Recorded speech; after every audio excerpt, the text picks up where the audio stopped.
Non, c'est Nagui. Qui était avec. Ils avaient des espèces de feuilles A4. 20 kilos. Il a dit 20 kilos. Ouais. C'est 2,5 kg.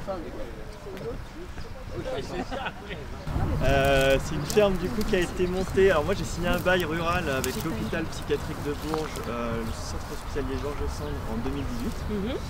Et je me suis installé en 2021. Donc là je commence ma 4e saison en maraîchage. Maraîchage bio. C'est un terrain qui était autrefois cultivé en céréales. C'est vraiment le souhait en cœur de ville comme ça. Ouais, c'est ça, conventionnel, donc avec des traitements. Où il y a une école primaire qui est collée au terrain ici. Il y a un EHPAD ici. Là, oui. Il y a l'hôpital. Il y a l'hôpital qui est là. Et donc l'ancien directeur, ça lui fait plaisir de signer un bail avec un maraîcher pour rendre un peu de nature à ce terrain-là. Alors attends, toi t'as commencé après que ça a été converti. Ou t'as fait la conversion? Ouais, non, j'ai attendu. Oui, c'est ça, J'ai pu vendre mes premières récoltes en bio. Oui, c'est ça, mais t'avais commencé avant du coup. J'avais commencé avant, alors le label, j'ai eu le label en avril et j'ai commencé en février. Donc il y a 1,5 hectare qui est consacré au maraîchage et 1 hectare pour faire un verger. C'est la première chose que j'ai plantée quand je suis arrivé là. En 2018, c'est un verger de... C'est bien de commencer par ça. Ouais. Et c'est un verger de haute tige, donc la particularité c'est que c'est un verger vraiment sur des arbres qui vont durer, qui peuvent être centenaires. Tu vas produire quoi là? Il y a des pommes, des prunes et des poires. Et des variétés anciennes et locales.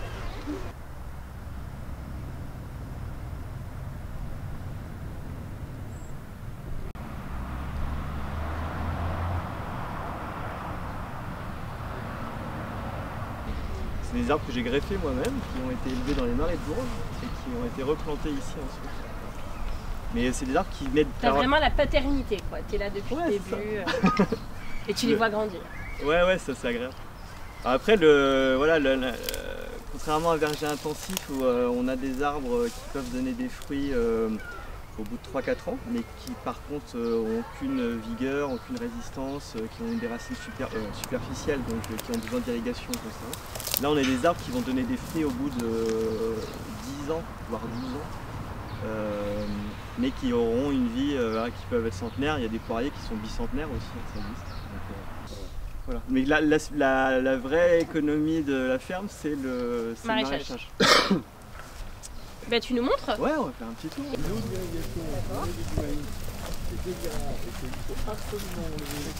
Benoît, viens avec nous. Non, c'est pas les ça c'est l'étoile tissée qu'on utilise en bio. Ça nous permet de planter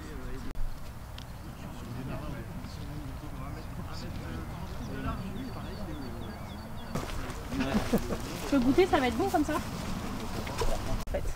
Et donc... J'aurais dû passer un couteau, j'ai besoin d'un couteau pour demain.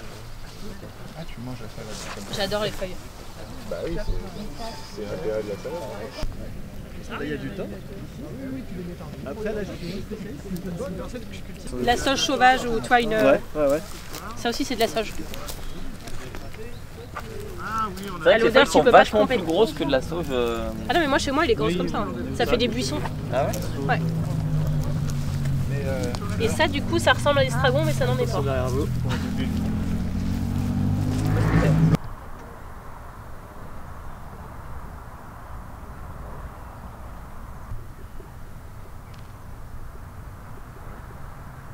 Non mais on a rencontré beaucoup de copains de la conf évidemment. Toi sûrement encore plus que moi ces derniers temps et on voit à quel point il y a une forme de stupeur d'être ébahi en fait par tout ce truc dont on se réveille en disant ok. Et puis là ça a recommencé pendant quelques jours. Une marche arrière de plusieurs dizaines d'années Ouais, en fait, là. Et à un moment où il fallait vraiment prendre un virage, et déjà on sait qu'on le prend tard.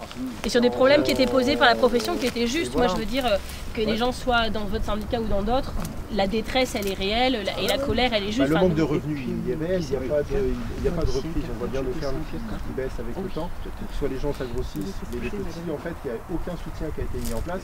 Là, on sort de ce soi-disant discussion avec l'État, mais avec rien dedans. Ça va permettre aux gros de pouvoir continuer d'aller dans ce système agroalimentaire. C'est eux qui négocient de toute façon. Nous, demain, maraîchers, on a 0 € en plus. Et après, je pense que les collègues autour qui vont rentrer dans nos poches, alors qu'on bosse par passion et qu'on aime ça, mais derrière, il n'y aura plus personne. Hein. D'ailleurs, on avait dit qu'on allait voir Interfell. Bien conscient, si on veut continuer de bien manger et continuer d'avoir des sols en bon état et des eaux en bon état, et c'est là aussi que ça dépasse le monde agricole, c'est le monde citoyen, et que là, on connaît l'état des eaux. Enfin, Irène Félix vous a peut-être alerté sur l'état de l'eau dans la métropole à Bourges, de tout, et que là, on fait tout l'inverse. Il y a un service rendu environnemental par certains dans la profession qui n'est absolument pas pris en compte. Au niveau local, il faut se rendre compte qu'actuellement, là, nous, on fait partie, on est invité au comité de suivi mis en place par le préfet pour suivre les dossiers sur la crise agricole. Là, actuellement, il y a des négociations qui sont clairement où la FNSEA demande une liberté sur les zones, même sur des zones de captage. Bien sûr. Voilà. Donc en fait, nous on a des concrètement, alors la FNSEA sur le captage du porche à Bourges, ils estiment que leur imposer de cultiver en bio au-dessus d'un captage, c'est une astreinte aux libertés. C'est de l'ingérence. Alors nous on rencontre la FNSEA demain, voilà, c'est prévu depuis très longtemps parce qu'en fait l'année dernière on les avait rencontrés au salon de l'agriculture. Bon, c'était pas la même présidente. Et surtout, au salon, vous voyez, on arrive à 40, ils sont 40, il y a tous les journalistes, et donc on se parle, c'est très convenu. Et moi, je souhaitais avoir une discussion les yeux dans les yeux pour être un peu... on va pas se crier dessus, enfin voilà, on n'est pas d'accord, on le sait, on a peut-être des convergences sur certaines choses, on le sait. Mais je veux qu'on puisse avoir une discussion franche sur ce qu'ils sont en train de faire, parce que, je le dis, voilà, on le dit de manière constructive, on n'est pas là pour se hurler dessus. Mais en fait, la vraie détresse du monde agricole, elle est sur la question des revenus. Et comme le gouvernement n'a rien à proposer là-dessus, ils offrent, tu sais, c'est une forme d'offrande, de victime expiatoire, le truc de l'écologie, genre lâchez les chiens, on vous donne ça. Et en fait, ça va rien résoudre. Et il y a un moment où Macron a voulu tout réarmer, il parlait du réarmement là de tout. Mais en fait, c'est l'écologie qui a pris la balle, résultat. Et sur un truc qui va nuire à tout le monde, quoi. Le souci, c'est que si ça nuisait qu'aux écolos, à la limite, on s'en fout.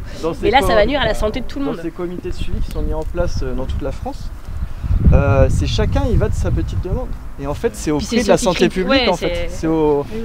et concrètement quoi. Et pour le coup tu vois c'est des discussions entre agriculteurs mais quand on parle des phytos et nous on a rencontré aussi des agris qui nous disent là on était dans l'Aisne avec un gars qui commence des vignes et qui dit moi je voulais faire en bio mais j'ai eu un truc entre un parasite et une inondation, tu vois, il dit si j'avais 24 heures pour faire, si j'avais été en bio, j'aurais perdu mon certificat bio.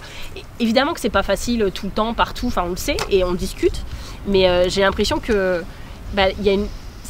les agriculteurs sont autour de la table sur ces sujets-là, mais en fait les familles de victimes sont pas là, les experts santé sont pas là, l'ANSES en plus on nous explique maintenant qu'ils vont être comme l'OFB lâchés en pâture et c'est un vrai problème quoi. Moi ça m'inquiète beaucoup. Dans le sud du département. Le sud du gouvernement. Dans le sud du département, tu as un éleveur pour faire du lait bio, il est obligé de traiter l'eau qui sort de du réseau, sinon ces vaches quand elles boivent l'eau. Le lait n'est plus labellisé bio. Là j'étais dans une cressonnière. C'est l'eau que tu bois toi. J'étais dans une cressonnière bio dans l'Essonne, donc il y en a très peu en France des cressonnières bio. Et en fait sur le prosulfocarbe, tu vois lui il est en bio de chez bio et depuis très longtemps. Et en fait il retrouve du prosulfocarbe au test, mais parce que c'est tellement volatile que... les molécules les plus présentes par exemple sur porche, là, sur les mesures, c'est des molécules qui sont interdites depuis 4 ans. Oui, moi je travaillais chez Atmo avant, j'étais 5 ans délégué général chez Atmo. Ici c'est l'IGER, moi j'étais délégué général chez Atmo au niveau national.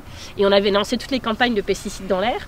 Et en fait le moment assez stupéfiant, c'est quand on montrait genre en centre-ville de Lille, qu'il y avait même du lindane qui était interdit depuis 98 parce qu'en fait les sols le relarguent, qu'en plus on a des agriculteurs belges qui ont les terrains, les produits passent la frontière sur la Trasile et que les gens pensent que comme ils habitent pas autour des que c'est que pour les riverains et c'est sûr qu'il y a un sujet spécifique des riverains mais pour le coup les pesticides dans l'air tout le monde est exposé en France. Dans l'eau j'en parle pas, par aussi quand tu vas courir et que ça te pose sur ta peau avec la transpiration, c'est...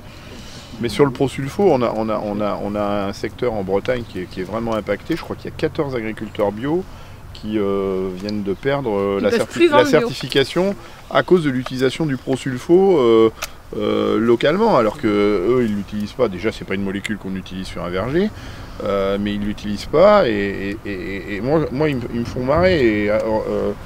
Arnaud Rousseau en tête quand ils disent il y a plusieurs agricultures et il faut que toutes les agricultures cohabitent, sauf que celles qui n'arrivent pas à cohabiter avec l'agriculture propre, c'est quand même l'agriculture qui utilise des pesticides et qui voilà. Et moi je veux insister sur ce que tu as dit, et c'est la force de la conf d'ailleurs, c'est qu'à un moment donné, ce débat, il faut le placer dans un débat de société. C'est-à-dire que bien sûr que quand on parle de l'agriculture, on parle de l'alimentation, de souveraineté alimentaire, de revenus des agriculteurs, de renouvellement des générations, mais on parle de climat, on parle de biodiversité, on parle de santé, et on parle d'argent public, et c'est l'angle mort. C'est-à-dire que toujours ils disent oui mais il faut nous aider, sauf qu'il y a un angle mort, c'est qu'il y a beaucoup d'argent public sur la table, la partie visible de l'iceberg qui est la politique agricole commune, et toute la partie invisible de l'iceberg qui est toutes les politiques publiques curatives qu'il faut qu'on engage pour réparer l'eau, pour réparer la biodiversité, pour réparer l'air quand on peut, pour réparer la santé, et ça coûte une blinde. Et quand on nous dit on ne peut pas renoncer à cette agriculture parce qu'on a besoin de produire des produits pas chers dans les grandes enseignes pour les faibles revenus, alors déjà dans quel monde vivons-nous ? Dans quel monde vivons-nous ? C'est faible revenu, donc pour les agriculteurs qui les produisent. Faible revenu, donc si on est faible revenu, on peut participer au dérèglement climatique. Si on est faible revenu, on peut participer à l'effondrement de la biodiversité. Si on est faible revenu, on peut manger de la merde et impacter notre santé. C'est quand même incroyable ce sujet-là. Alors que si on mettait tout cet argent public qui est engagé sur les réponses curatives qui coûtent horriblement cher, sur la rémunération des paysans, on a une vraie réponse immédiate.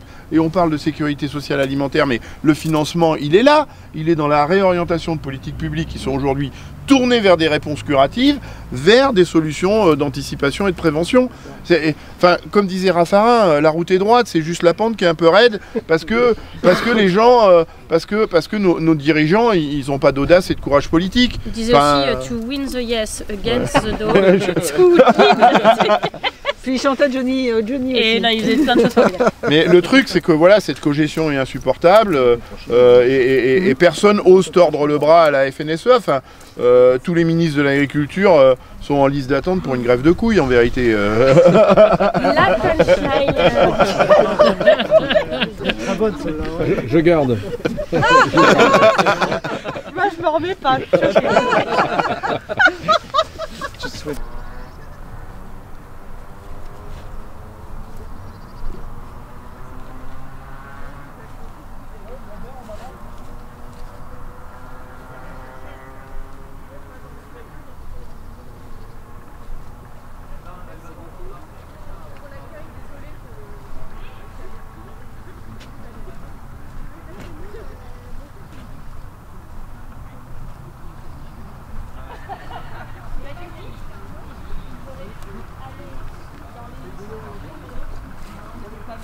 Dans les écoles, on a quand même très peu de cours qui ramènent à l'agriculture paysanne, et il y a aussi des problèmes. Quand on parle de gestion unique de la FNSEA, elle est dans tous les domaines.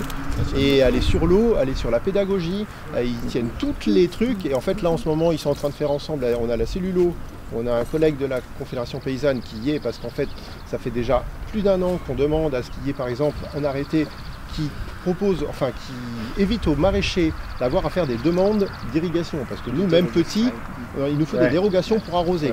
On va en circuit direct, on se retrouve avec la même paperasse. Des fois, quand on parle de paperasserie, c'est plus celle-là que les normes pour éviter, pour pouvoir polluer plus. Mais du coup, ils tiennent tout en fait. Et nous, notre place là-dedans, elle est très compliquée à rentrer.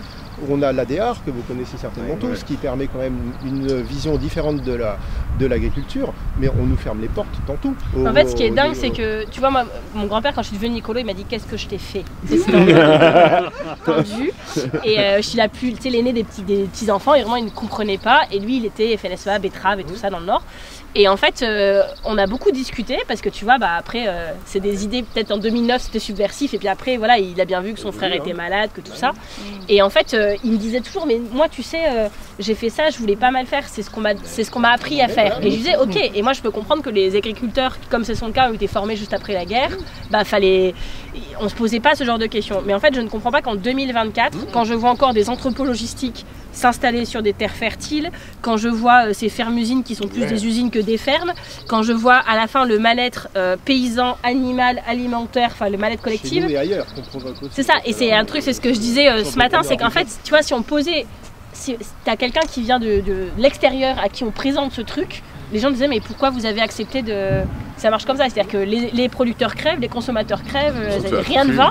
Et en fait, il n'y a aucun moment où on a consenti vraiment à ça. C'est un truc, tu vois, qui se construit. Quand est-ce qu'on va se réveiller? Et ben, je disais ce matin, le Léviathan, je citais, ils ne sont debout que parce que nous sommes à genoux. Et nous, en général, on est ceux qui sont un peu moins à genoux que d'autres, mais il y a un truc de... Enfin, c'est obligé qu'à un moment ça pète. Déjà parce que la pression environnementale va être telle, parce que c'est pas les écolos qui sont punitifs, vous savez, c'est l'absence d'écologie, et qu'à un moment, de toute façon, tout le monde voit bien qu'autour de soi les gens sont malades, qu'ils n'ont pas d'eau l'été, que l'asthme, les maladies respiratoires, la boue, enfin tu vois, en fait. Le cerveau humain, il n'est pas prêt face à tout ce qu'on est en train de se prendre dans la gueule. C'est le syndrome de l'autruche là, qui est très bien expliqué par les neuroscientifiques, qui dit que ça risque tellement que chacun réagit différemment. Donc nous, on réagit en se mobilisant. Certains en tournant le regard parce que c'est trop dur à regarder en face. D'autres en disant c'est les Chinois, c'est je sais pas qui. Ce qu'on nous a encore dit là dans une ferme de l'Essonne. J'ai quand même eu le droit à... Ouais, le changement climatique. Ils nous ont reçus très bien, hein, les gens de la FNSEA de l'Essonne. Franchement, ils font des couverts végétaux. Bon, tu vois, ils voulaient nous montrer qu'ils faisaient bien. Ils nous ont reçus, ce que je trouve... courtois déjà, mais le mec m'a dit à un moment, puis changement climatique, c'est quand même pas que les humains, et puis qu'est-ce qui m'a sorti encore, et puis c'est les Chinois là, et tu vois à un moment tu disais ok, mais est-ce qu'on peut se dire quand même que c'est un peu tout le monde, et que si tout le monde part du principe que son voisin pollue plus, ben on change rien, et en fait juste on ne va pas y arriver.